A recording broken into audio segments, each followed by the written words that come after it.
গণপ্রজাতন্ত্রী বাংলাদেশ সরকার সমাজসেবা অধিদপ্তর নিয়োগ বিজ্ঞপ্তি।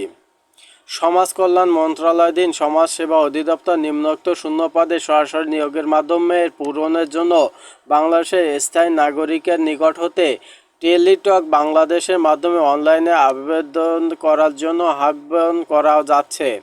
পদের নাম সমাজকর্মী ইউনিয়ন, গ্রেড 16, 9,300 থেকে 22,490 টাকা। খাত স্থায়ী রাজস্ব, পদ সংখ্যা 209টি। কোনো শিক্ষিত বোর্ডেতে অনন্য দ্বিতীয় বিভাগে উচ্চ মাধ্যমিক সার্টিফিকেট বা সমমানের পরীক্ষায় উত্তীর্ণ। খ বিভাগীয় প্রার্থীদের ক্ষেত্রে বয়সসীমা 35 বছর পর্যন্ত শিথিলযোগ্য। আবেদন পরীক্ষার শর্তাবলী। পরীক্ষার ইচ্ছুকগণ http://dssteletalk.bd ওয়েবসাইটে পূরণের মাধ্যমে আবেদন করতে পারবেন।